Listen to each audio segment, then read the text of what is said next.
அன்பிற்கினிய கடவுள் அருள் டிவி நேயர்கள் அனைவருக்கும் என்னுடைய இனிய வணக்கங்கள். நான் கல்வடங்கம் சத்யநாராயண சர்மா. இன்றைக்கி நம்ம ஒரு புதிய பதிவை பார்க்க போகிறோம். கொஞ்சம் வித்தியாசமான பதிவு. ஏன்னா இப்போ சனிப்பயிற்சி மார்ச் மாதம் 2025 வருடம் நடைபெற இருக்கின்றது.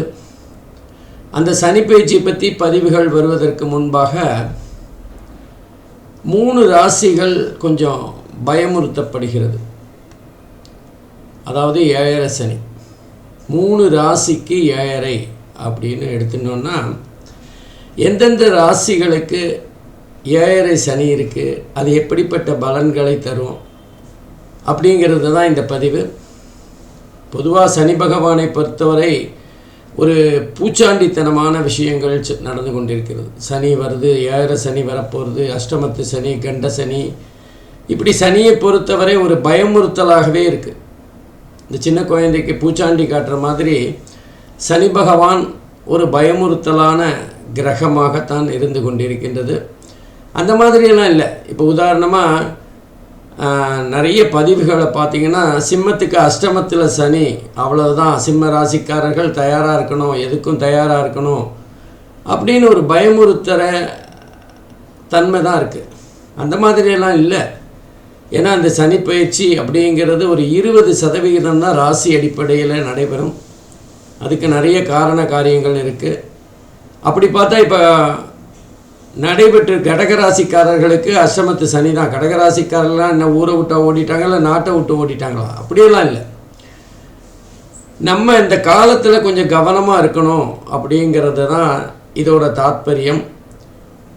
இப்போ நமக்கு சாதாரணமாக இருக்கும்போது நம்ம வேகமாக செயல்படுறதுல எந்த தப்பும் இல்லை, ஓடுறதுலேயும் தப்பு இல்லை, மாடிப்படி ஏறுறதுலேயும் தப்பு இல்லை, குதிக்கிறதுலேயும் தப்பு இல்லை, டான்ஸ் ஆடுறதுலேயும் தப்பு இல்லை, இல்லை விளையாட போனாலும் தப்பு இல்லை. ஆனால் நமக்கு காலில் அடிபட்டு ஃப்ராக்சர் ஆகிருக்கு அப்படின்னா நம்ம கொஞ்சம் கவனமாக இருக்கணும். நம்ம நடக்கிறதே கொஞ்சம் யோசிச்சு தான் நடக்கணும். மேடு பள்ளம் இருக்கிற இடத்துல காலை வைக்காமல் இருக்கணும். அப்போது ஓடக்கூடாது, நடக்கக்கூடாது, டான்ஸ் ஆடக்கூடாது அப்படிங்கிறதெல்லாம் அதுக்குள்ளேயே வந்துடும். அது மாதிரி தான் அந்த சனி பயிற்சி அப்படிங்கிறது. நம்ம தேவையில்லாத முயற்சிகள், நம்ம ரிஸ்க் எடுக்கிற பல விஷயங்களை இந்த நேரத்தில் நம்ம செய்யக்கூடாது அப்படிங்கிறது தான் இதோட ஒரு முன்னெச்சரிக்கை மணி, அவ்வளோதான். மற்றபடி சனிப்பயிற்சி பெரிய பாதிப்பை எல்லாம் தரும் அப்படின்னு சொல்ல முடியாது. அந்த சனிப்பயிற்சிக்கு சில இன்னும் விஷயங்கள் இருக்குது. உதாரணமாக இப்போ சனிப்பயிற்சி 7 சனி நடக்கிறத 3 ராசிகள் அப்படின்னு பார்த்திங்கன்னா,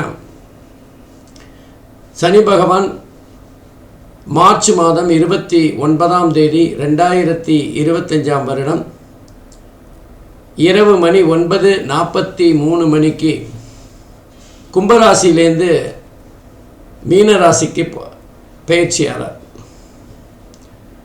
அதாவது கும்பராசியில் பூரட்டாதி 3வது பாதத்திலேருந்து மீனராசி பூரட்டாதி 4வது பாதத்துக்கு பயிற்சியாகி சஞ்சாரம் செய்ய போகிறார். அங்கே சில மாதங்கள் வக்கரமாகவும் வருவார், அதிசாரமாக வரப்போகிறார், எல்லாமே இருக்கும் இந்த 2.5 வருஷம். பொதுவாக சனிப்பயிற்சி அப்படிங்கிறது ஒரு ராசியில் 2.5 வருஷம் அப்படிங்கிறது கணக்கு. ஆனால் இந்த முறை சனிப்பயிற்சியானது ஜூன் மாதம் 2027 முடியுது. அதாவது 2 வருடம் 2 மாதம் இருக்க போகிறது. 2 வருடம் 2 மாதம். இந்த மாதிரி கொஞ்சம் சனி பகவானோட ஏற்றத்தாழ்வுகள் இருக்கும். அதில் சனி அதிசாரம், வக்கரம் எல்லாமே இருக்குது. அப்போது இந்த 7 சனி 3 ராசிக்கு பிடிக்க போகிறது. மகர ராசிக்காரங்க ரொம்ப சந்தோஷப்பட்டுக்கலாம். 7 சனிலேருந்து அவங்க விடுபடுற நேரம் வந்தாச்சு, அப்பா பட்ட பாடு எல்லாம் போகிறோம் அப்படிங்கிற ஒரு எண்ணம் அவங்க மனசில் இருக்கலாம். ஆனால் வெளியிலேருந்து பார்த்தா அவங்க இந்த காலகட்டத்தில் அனுபவ பாடமாக பல விஷயங்களை கற்றுருப்பாங்க. என்னென்ன செய்யக்கூடாது, யார் யாருக்கிட்ட எச்சரிக்கையாக இருக்கணும், எப்படி செயல்படணும், இப்படி அனுபவ பாடங்களை எக்கச்சக்கமாக கற்றுக்கொண்டிருக்கின்ற காலம்தான் இந்த 7 வருஷம்.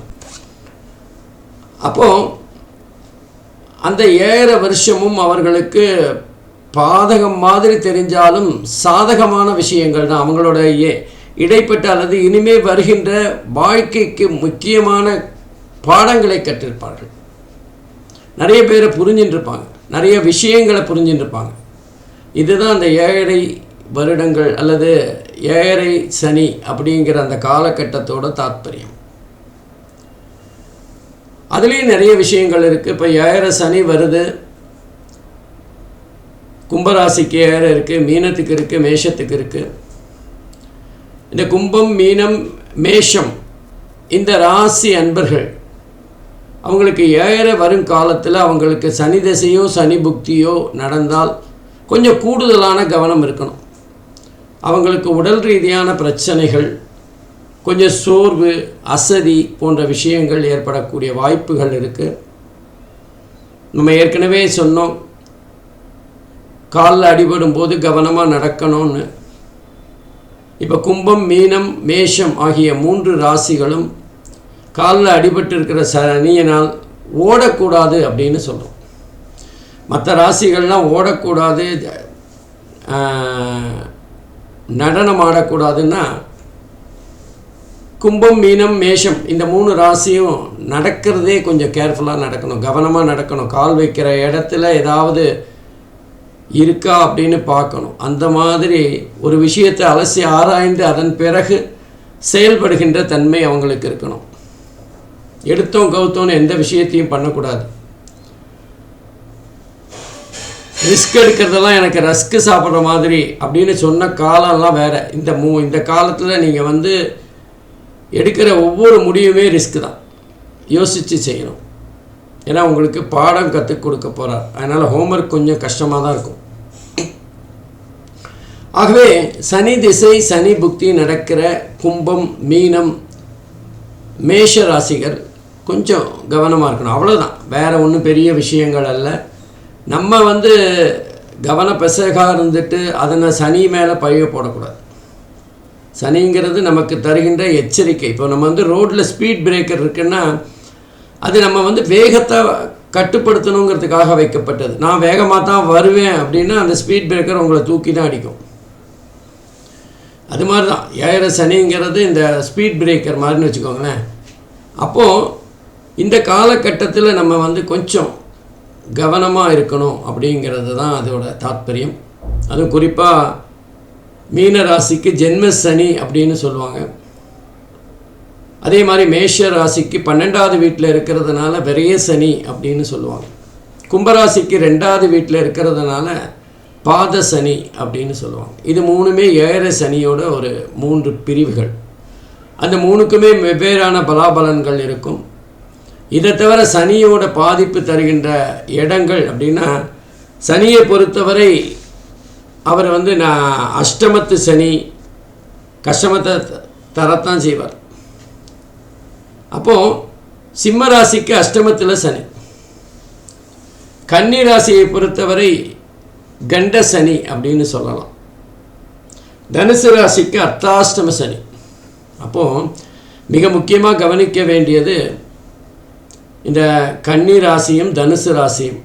ஏன் அப்படின்னா இவங்களுக்கு அர்த்தாஷ்டம சனி, கண்ட சனியை தவிர சனியோட பார்வையும் அங்கே தான் வருது. 7, 10 சனியோட பார்வை வீழ்கின்ற இடம். ஆகையினால சனி, கன்னி மற்றும் தனுசு ராசிக்காரர்கள் கொஞ்சம் கவனமாக, அதிக கவனமாக இருக்க வேண்டிய காலகட்டம். இப்போ நம்ம இந்த சிம்ம ராசிக்கு அஷ்டமத்து சனின்னு பார்த்தோம். அஷ்டமத்து சனின்னா பெரிய பயமுறுத்துகிற மாதிரி எல்லாம் கிடையாது. ஏன்னா இப்போ கடகராசிக்காரர்களுக்கு அஷ்டமத்து சனி தான். என்ன கடகராசிக்காரர்கள்லாம் ரொம்ப பயந்து அடிபட்டு கஷ்டப்பட்டு வாழவே முடியாமல் இருக்காங்களா? இல்லை, அந்த மாதிரியெல்லாம் இல்லை. எதிர்நீச்சல் போட்டு எல்லாரும் மேலே வரத்தான் செய்கிறாங்க. மனம் இருந்தால் மார்க்கம் உண்டுன்னு சொல்லுவாங்க. அந்த மாதிரி நம்ம தைரியமாக கவனமாக ஒவ்வொரு விஷயத்தையும் அலசி பாய்த்து ஆராய்ந்து செயல்படணும். அவ்வளோதான். அப்போது சிம்ம ராசி, தனுசு, கன்னி 3 ராசிகளுக்கும் சனியோட பாதிப்பு இருக்குது. அதே மாதிரி சனியோட பார்வை அப்படிங்கிறது ரிஷப ராசிக்கும் வருது. ரிஷபம், கன்னி, தனுசு 3 7 10 பார்வை ஆகக்கூடிய எல்லா ராசிகளுமே சனியினால் ஏதோ ஒரு வகையில் பாதிக்கப்படுகிறது. அப்போது சனியோட பலாபலன்கள் அப்படின்னு பார்க்குறப்போ சனியே நன்மையும் செய்வார், சனியே தீமையும் செய்வார் அப்படிங்கிறது தான் உண்மை. இது எல்லா கிரகங்களுக்குமே பொருந்தக்கூடிய ஒரு விஷயம். எல்லா கிரகங்களுமே அப்படி தான். முழு சுபர் என்று சொல்லப்படுகின்ற குரு பகவான் கூட 6வது வீடு 8வது வீடு சம்பந்தப்படும் போது அது சார்ந்த குரு சார்ந்த நோய்களை தருவார். அப்போது நம்ம இந்த 7 சனிக்காக பயப்படணுங்கிற அவசியம் இல்லை. ஆனாலும் கொஞ்சம் கவனமாக இருக்கணும். குறிப்பாக 7 சனி காலங்களில் நம்ம இந்த அர்த்தாஷ்டம சனி, கண்ட சனி, அஷ்டம சனி இதெல்லாம் நம்ம சனிப்பெயர்ச்சி பலன்களை பார்க்கும்போது தனித்தனியாக பார்த்துக்கலாம். ஒவ்வொரு ராசிக்கும் பார்க்குறோம். இப்போ நம்ம பார்க்குறது 3க்கு 7. அந்த 3 என்னன்னா மீன ராசி ஜென்மத்தில் சனி, மேஷ ராசி விரய சனி, கும்ப ராசி பாத சனி. இந்த 3 ராசிகளும் எப்படிப்பட்ட பலாபலன்களை இந்த சனிப்பெயர்ச்சியினால் பெறப்போகிறது, எப்படி அந்த ராசிக்காரர்கள் கவனமாக இருக்கணும் அப்படின்னு பார்க்கலாம். மீன ராசியை பொறுத்தவரை ஜென்ம சனி. பொதுவாக ஜென்ம சனி அப்படின்னா உடல் ரீதியாக கொஞ்சம் அசௌகரியங்களை ஏற்படுத்தக்கூடிய காலகட்டம் அப்படின்னு எடுத்துக்கலாம். இந்த காலகட்டத்தில் ஜாதகருக்கு தன்னம்பிக்கை அதிகமாக இருக்கும், கூடுதல் பொறுப்புகள் தேடி வரும். அதே நேரத்தில் கொஞ்சம் நிதானமாக செயல்பட வேண்டிய ஒரு காலகட்டம். எந்த ஒரு விஷயத்தையும் அலசி ஆராய்ந்து சாதக பாதகங்களை மனசுக்குள்ளேயே கூட்டி கழித்து இதை செய்கிறதுனால நமக்கு நன்மை இருக்கா, இதை செய்கிறதுனால பாதகங்கள் அதிகமாக இருக்கா அப்படின்னு கணக்கு போட்டு செயல்பட வேண்டிய காலகட்டம். அவ்வளோதான். பொதுவாக எதுவுமே சுமூகமாக நடக்காது. எதிர்பார்ப்புகள் ஏமாற்றமாக மாறக்கூடிய காலகட்டம். நம்ம யாரை நம்பி இருந்தோமோ அவங்க நமக்கு எதிராக பேசக்கூடியவர்களாக இருப்பார்கள். நம்ம ஃப்ரெண்டுன்னு நினச்சோமே அவன் நமக்கு எதிராக கருத்து சொல்கிறானே, நமக்கு எதிராக நம்ம அலுவலகத்தில் பேசுகிறானே அப்படிங்கிற வருத்தம் இருக்கக்கூடிய காலகட்டம். ஆனால் அதை இதே காலகட்டத்தில் தான், இந்த ஜென்மசனி காலகட்டத்தில் தான் புதிய புதிய முயற்சிகளை செய்யக்கூடிய ஒரு எண்ணம் மனசில் வரும். கொஞ்சம் கடுமையாக உழைக்க வேண்டியிருக்கும். பெரிய பொறுப்புகள் ஒரு விதமான மன அழுத்தத்தை தரலாம். நம்ம ஆஃபீஸில் பார்த்தோன்னா நமக்கு கீழே இருக்கிற 2 பேர் லீவ் போட்டுருவோம், அவங்க வேலையும் சேர்த்து நம்ம பார்க்க வேண்டியிருக்கும். இதுதான் இந்த காலகட்டம். இது இந்த நேரத்தை நம்ம எப்படி சமாளிக்கிறது அப்படின்னா, நம்மளோட கஷ்டத்தை மெதுவாக நம்மளுடைய மேலதிகாரிகளுக்கோ அல்லது நம்ம கூட ஒர்க் பண்ணுற சக தொழிலாளர்கள்கிட்ட கொஞ்சம் நம்மளோட கஷ்டங்களை சொல்லி உதவி கேட்கலாம். நம்ம இந்த நேரத்தில் நம்ம நான் பண்ண மாட்டேன், எனக்கு அதிகமான வேலைப்பளு அப்படின்னு ஆஃபீஸில் சண்டை போட்டால் அதனால் நமக்கு கெட்ட பேர். அப்போ வருகின்ற பாதகங்களை நம்ம எப்படி எதிர்கொள்கிறோம் அப்படிங்கிறது தான் இந்த ஜென்ம சனியில் மிக மிக முக்கியமானது. ஒரு தடவைக்கு 2 தடவை நம்ம மேலதிகாரிகிட்ட நம்மளோட கஷ்டங்களை சொன்னால் அவர் ஏதாவது ஒரு வழி பண்ணுவார். இல்லை கூட ஃப்ரெண்ட்ஸ் ஏதாவது உதவிகள் செய்யக்கூடிய வாய்ப்புகள் இருக்குது. அதை விட்டுட்டு சண்டை போடுறதோ போராடுறதோ எதிர்ப்பு தெரிவிக்கிறதோ இந்த காலகட்டத்தில் நமக்கு தீங்காக முடியும். அப்போது ஜென்மசனி காலகட்டத்தில் நம்ம ஒரு விஷயத்தை எப்படி எதிர்கொள்கிறோம் அப்படிங்கிறது தான் மிக மிக முக்கியமானது. நமக்கு வருகின்ற பிரச்சனையை சமாளிக்கின்ற பொறுமை நமக்கு இருக்கா, நிதானம் இருக்கா அப்படிங்கிறது தான் நம்ம பார்க்கணும்.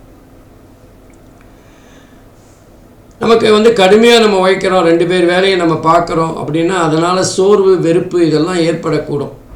அதெல்லாம் நான் சமாளிக்கணும். அதுக்கு கொஞ்சம் நம்ம ஏதாவது ஹெல்த் ட்ரிங்க் மாதிரி எதான சாப்பிடணும். காஃபி குடிக்கிறவங்க ஹார்லிக்ஸ் குடிக்கணும். இல்லை நம்ம கஞ்சி சாப்பிட்றவங்க எதான உடல் சத்து தருகின்ற சத்து மாவு ஏதாவது சாப்பிடலாம். அதே மாதிரி கஷ்டங்கள் அதிகரிக்கும் போது, வேலை பளு அதிகரிக்கின்ற போது மனசு நம்ம உடம்பை விட வேகமாக செயல்படும். அப்போ நம்முடைய தூக்கம் கெடக்கூடும். அதனால் தூக்கத்தை கெடுக்கிற மாதிரி இல்லாமல் மனசை கொஞ்சம் ரிலாக்ஸ் பண்ணிக்கணும். ஒரு 5 நிமிஷம் 10 நிமிஷம் யோகா பண்ணணும். இல்லை டிவியில் நல்ல மியூசிக் கேட்கணும். இந்த மாதிரி நம்முடைய சோர்வை ஒரு விதமாக மாற்றிக்கொள்ளுகின்ற தன்மை இருக்கணும். பொதுவாக இந்த நேரத்தில் அஜீரண கோளாறு வரக்கூடிய வாய்ப்புகளும் இருக்குது. அதே நேரத்தில் சனி பகவான் மீன ராசியில் தனியாக இருக்காரா, இல்லை வேறு கிரகங்கள் அசுப கிரகங்களோடு சேர்ந்து இருக்காரா, குருவோட பார்வை இருக்கா, இதெல்லாம் பொறுத்து நம்முடைய சனி பயிற்சி மீன ராசிக்கான 7.5 சனியின் பாதிப்புகள் குறையும் அல்லது கூடும்.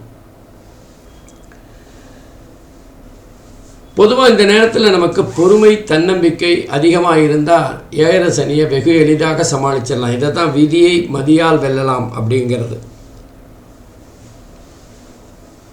பொதுவாக மீன ராசியில் சனி வரும்போது சஞ்சாரம் செய்கின்ற போது கால்களில் நரம்பு சம்பந்தமான பிடிப்புகள், கிராம்ப்னு சொல்லுவோமே, அது வரக்கூடிய வாய்ப்புகள் இருக்குது. இரத்த ஓட்டத்தில் ஏதாவது சின்ன சின்ன குறைபாடுகள் வரலாம். அதே மாதிரி பாதங்களில் கோளாறுகள் ஏற்படக்கூடிய வாய்ப்புகள் இருக்குது. பூர்வீக சொத்து சம்பந்தமான பிரச்சனைகள் வரக்கூடிய வாய்ப்புகள் இருக்குது. பூர்வீக சொத்து சம்பந்தமான பிரச்சனைகள் வரக்கூடிய வாய்ப்புகள் இருக்குது. அதே மாதிரி மனைவி மூலமாக வசதிகள் கூடும். திருமணத்திற்கு பிறகு, அதாவது இந்த 7.5 சனி காலத்தில் பொதுவாக திருமணம் நடக்கும்னு சொல்லுவாங்க. அதுக்கு ஒரு தாத்பரியம் இருக்குது. அதாவது சனி பயிற்சி 7.5 சனி வருகின்ற காலகட்டத்தில் நம்மளுடைய இருக்கின்ற தவறுகளை, ஜாதகருடைய தவறுகள் அல்லது அவர்கள் செய்கின்ற நியாயமில்லாத விஷயங்களை மாற்றுகின்ற முயற்சியில் இந்த 7.5 சனி இருக்கும் அப்படின்னு சொல்லுவாங்க. 7.5 சனி காலத்தில் நிச்சயமாக ஒவ்வொரு மனிதரும் அவர்களுக்கு தரப்படுகின்ற சோதனை மூலமாக தங்களை ஓரளவிற்கு மாற்றிக்கொள்ளுகின்ற தன்மை இருக்கும். அதனால தான் அந்த 7.5 சனி காலத்தில் திருமணம் நடக்கும்னு சொல்லுவாங்க. ஏன்னா திருமணத்துக்கு பிறகு எல்லாருமே ஒரு 20%, 20% தங்களை மாற்றிக்கொள்வார்கள். அப்போது திருமணத்திற்கு பிறகு, திருமண வயசில் இந்த 7.5 சனி காலகட்டத்தில் பொதுவாக திருமண வயசில் இருக்கிறவங்களுக்கு திருமண வாய்ப்பு கூடி வரும். அப்படி திருமணம் ஆச்சுன்னா மனைவி மூலமாக வசதி வாய்ப்புகள் கூடும். இது வரைக்கும் கொஞ்சம் பணத்தை விரயம் பண்ணி கொண்டிருந்தவர்கள் கொஞ்சம் பணத்தை சேமிக்கணும் அப்படிங்கிற எண்ணம் வரும். அட்லீஸ்ட் நம்ம மனைவி கேட்டால் பணம் தரணுமேங்கிறதுக்காக கையில் பணம் வச்சுக்கிற ஒரு வழக்கம் ஏற்படும்.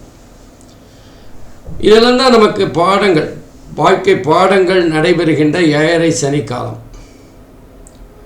அதே மாதிரி இந்த நேரத்தில் 2-3 வருஷமாக புத்திர பாக்கியம் இல்லையே நினைக்கிறவங்களுக்கு புத்திர பாக்கியம் ஏற்படுகின்ற ஒரு காலகட்டமாகவும் இருக்கும்.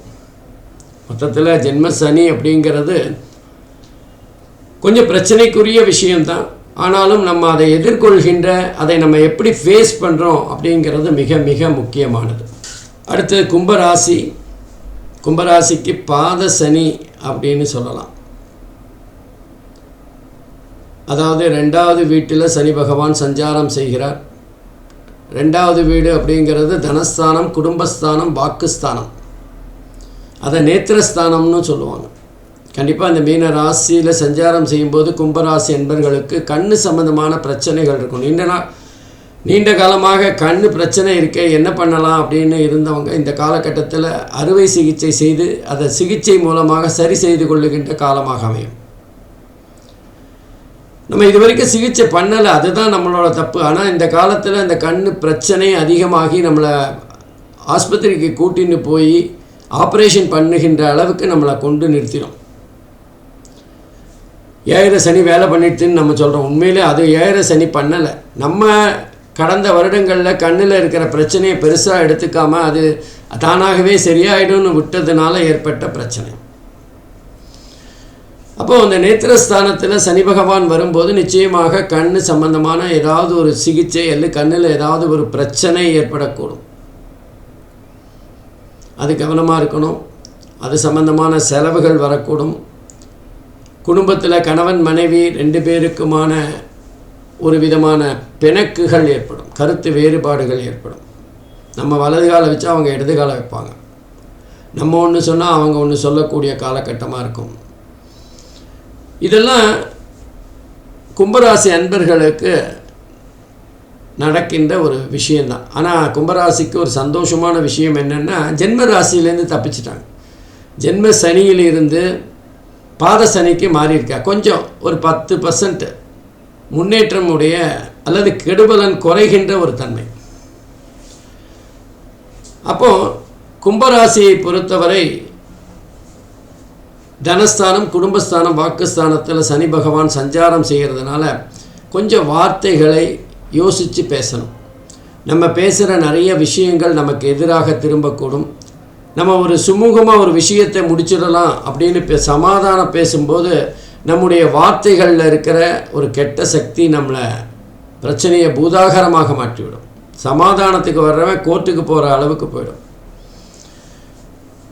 அதே மாதிரி பூர்வீக சொத்து சம்பந்தப்பட்ட விஷயங்கள் பேச்சுவார்த்தையினால் முடிக்கிறது நல்லது. அண்ணன் தம்பி தானே, நம்ம சொத்து முன்ன பின்ன போனால் பரவாயில்ல அப்படின்னு ஒரு சமாதானமான பேசணும். அல்லது யாராவது நம்முடைய உறவினர்கள், பெரிய மனிதர்கள், அவர்களை வச்சு பஞ்சாயத்து பேசி நடந்துக்கணும். அதை விட்டுட்டு நம்ம சண்டை போட்டு கோர்ட்டுக்கு போனோன்னா 2 பக்கமும் நம்ம கோர்ட்டுக்கு வக்கீலுக்கும் செலவு பண்ணோம். அப்போது நம்ம சொத்தில் நமக்கு ஒரு 10,000 ரூபா குறையுதுன்னு நம்ம வருத்தப்பட்டோம். இப்போ கோர்ட்டுக்கும் அதுக்கும் செலவு வச்சு 1 லட்ச ரூபா குறைஞ்சிரும். அதனால் கொஞ்சம் நம்முடைய எண்ண ஓட்டங்களை சரியான பாதையில் செய்யணும். கொஞ்சம் பொறுமையாக இருக்கணும். சண்டைக்காரன் காலில் விழுறத விட சமாதானமாக போகிறது நல்லது. தசாபுக்தி மூலமாக மாறும். ஏற்கனவே சொன்னோம், இப்போ 7 சனி நடக்கும்போது சனி தசை சனி புக்தி நடந்ததுன்னா கொஞ்சம் அதோட பாதிப்பு அதிகமாக இருக்கும். இல்லை சனிக்கு வேண்டிய கிரகங்களோட தசாபுக்திகள் நடந்தால் அதோட பாதிப்புகள் வேறு மாதிரியாக இருக்கும். ஆகவே கும்பராசி அன்பர்கள் கவலைப்பட வேண்டாம். கொஞ்சம் கவனமாக யோசித்து, கண்ணில் ஏதாவது எரிச்சல் இருந்தால் உடனே டாக்டர்கிட்ட போய் ஏதாவது மருத்துவத்தை பண்ணிவிடுங்க. காலதாமதம் பண்ணிங்கன்னா அது அறுவை சிகிச்சை வரைக்கும் போகிற வாய்ப்புகள் இருக்குது. கொஞ்சம் வார்த்தைகள் பேசுகிறதுக்கு முன்னாடி 1 தடவைக்கு 2 தடவை யோசிங்க. நம்ம மௌனமாக இருக்க முடியாது அப்படிங்கிற போது பேசினா போதும். மற்ற நேரத்தில் மௌனமாகவே உங்களுடைய செயல்பாட்டை காட்டுங்க. கோபத்தை வெளிப்படுத்தாதீங்க. கொஞ்சம் தன்னம்பிக்கையோட பொறுமையாக இருந்தீங்கன்னா 7 சனியை, பாத சனியை வெகு எளிதாக சமாளித்திடலாம்.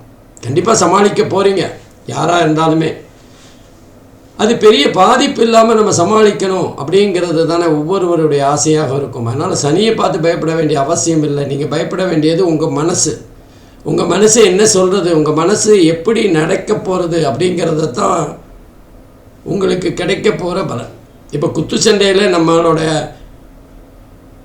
ஸ்டெப்ஸ் எப்படி இருக்கோ அதுக்கேற்ற மாதிரி தான் அடி வாங்குவோம். நம்ம முகத்தை கையால் மறைச்சிட்டோன்னா அடி வாங்க மாட்டோம்.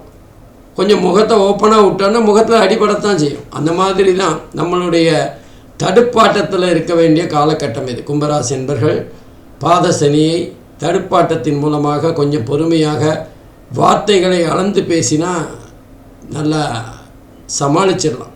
ஒரு பெரிய பாதிப்பெல்லாம் இருக்காது. அடுத்தது விரய சனி, மேஷ ராசி. இப்போ தான் புது வரவு.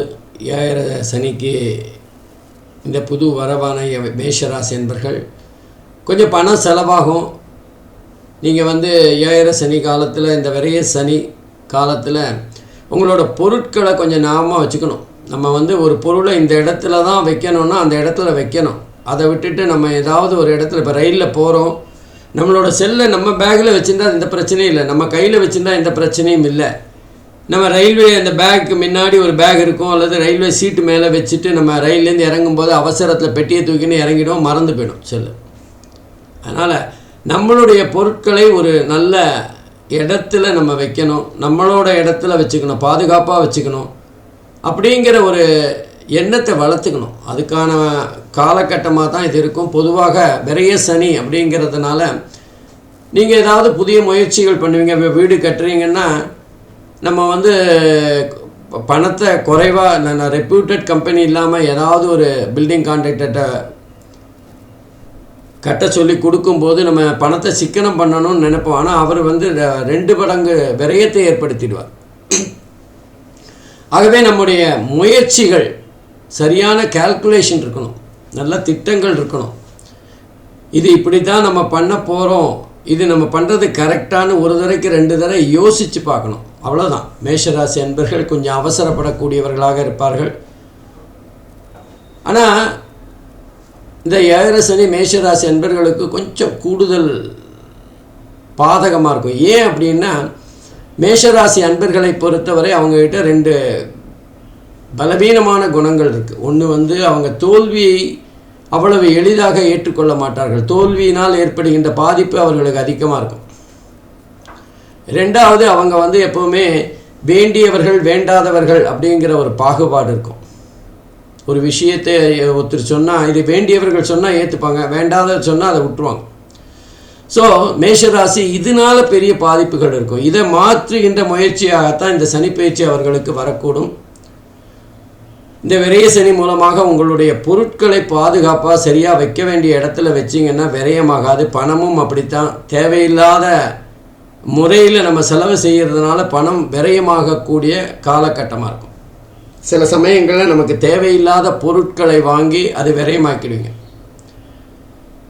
நிறைய நேரத்தில் விலை குறைஞ்சிருக்கு, பாடி தள்ளுபடியில் நம்ம துணி வாங்குகிறோம் அப்படின்னா அந்த துணியோட குவாலிட்டி ஒரு மாதிரி தான் இருக்கும்.